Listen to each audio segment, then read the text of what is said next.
Bonjour à tous et bienvenue dans ce nouvel épisode de Wood Theory. Une fois n'est pas coutume, aujourd'hui nous n'allons pas parler de bois à proprement parler, car nous allons parler de quincaillerie.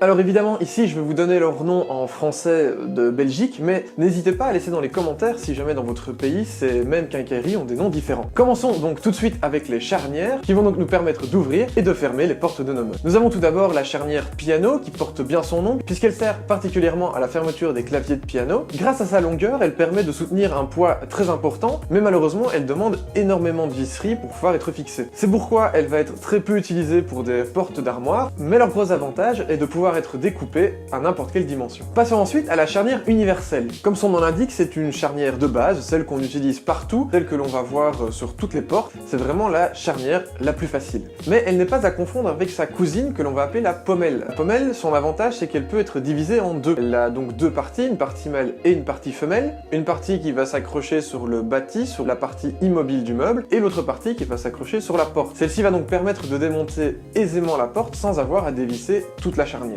C'est en général ce type de charnière que l'on va énormément utiliser en ébénisterie pour les meubles, mais aussi en menuiserie pour les portes d'intérieur. Mais aujourd'hui, la star des charnières, invisibles. Ce sont les charnières que l'on va retrouver généralement dans les cuisines ou dans les meubles Ikea, et elles ont effectivement beaucoup d'avantages. Premièrement, elles sont invisibles, mais surtout elles permettent des mouvements de porte intéressants qui prennent beaucoup moins de place à l'ouverture. Elles sont aussi plus simples à placer et à démonter grâce à leur système de clips, et c'est pourquoi on les retrouve de plus en plus dans les créations actuelles. Mais maintenant que l'on peut ouvrir sa porte grâce aux charnières, comment va-t-on la fermer? Il existe évidemment la simple serrure qui va se fermer avec une clé, et il en existe plein de modèles dépendant des styles et des époques. Mais l'idée de base reste toujours la même. Passons maintenant aux systèmes aimantés, qui sont aussi des systèmes très simples, que l'on retrouve de plus en plus dans les cuisines ou dans les meubles Ikea. Ce sont donc deux aimants, l'un fixé sur le bâti du meuble et l'autre fixé sur la porte. Un peu plus technique à présent, les fameux push to open. Ils sont de plus en plus présents dans les placards et dans les cuisines. C'est un système d'ouverture sans bouton ni poignée qui permet d'ouvrir la porte d'une simple pression. Ils sont de plus en plus utilisés dans les placards et dans les cuisines pour leur esthétisme grâce à la disparition des boutons ou des poignées.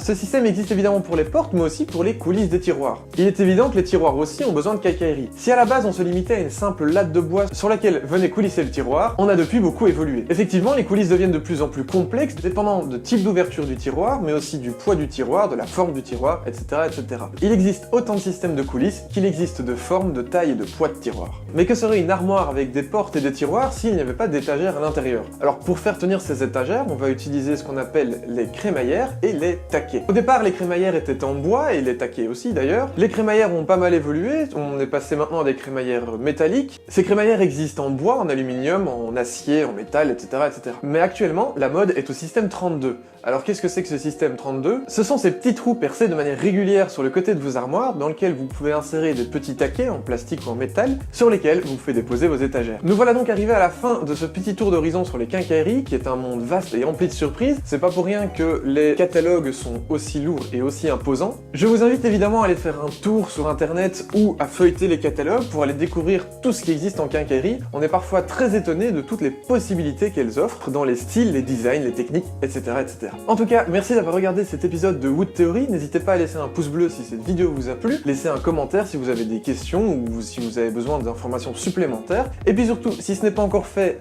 abonnez-vous et à la prochaine.